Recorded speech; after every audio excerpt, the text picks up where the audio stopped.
Hi everyone, it's Catherine from TeachLearnLead, and I'm here with another Proficiency in Practice Quick Tip.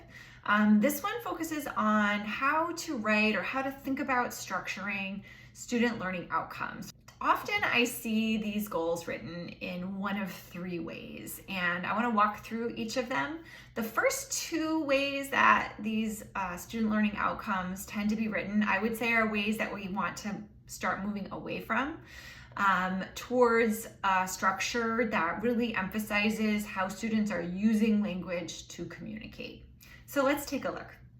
So first, we see what I think we can all easily identify as the good old grammar goal. So this might look something like, I can conjugate ER verbs in the present tense. What would be happening in that lesson, right? So probably you would be presenting the rule. You'd be showing learners how to conjugate those ER verbs. They'd be doing some exercises, some worksheets where they're applying that rule.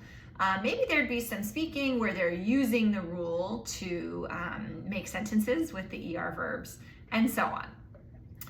If this is how your objectives look, I'd encourage you to start thinking about, well, what is the purpose of this grammar point? So why do I want learners to use this grammar point beyond just because they need to know that grammar point? So how would learners be using ER verbs in what kind of a meaningful context?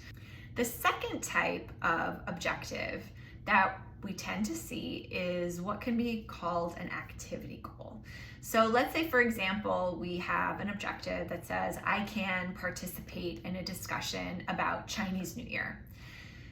So is that really what students are going to learn as a result of this lesson, or is that more like an item on your agenda? So to me, that's more of an agenda item. You have, 4 or 5 activities in the class, and number 3, we're gonna have a discussion about Chinese New Year. So the question there, if that's what your goals look like, is to think a little bit about what is the point of that discussion? What will students be able to do through that discussion? What will they have learned and now be able to do as a result of engaging in that discussion? And that's what we're going to shift a little bit more towards. So activity goals can be trickier. They're harder to spot sometimes. The third objective structure, which is what we are going for, would be one that really focuses on communication. So you've heard me use that I can framework, which I think is a nice way to set up students to sort of take ownership of that objective. And then the second part, I would throw in a verb that would be what's called a language function. Sometimes these look like Bloom's taxonomy verbs, but we really want to think about how students are going to be using language. I can ask and answer questions. I can compare. I can debate, and so on. So how are students using language? And then we want a context. What are we talking about? So it's not enough just to say, I can explain something. We'll explain what, what are we talking about here? So for example, you might have something simple like, I can describe my favorite holiday. So learners will be using descriptive language in the context of talking about holidays. So in that lesson, we'd have very different tasks than the one focused on grammar that I talked about earlier.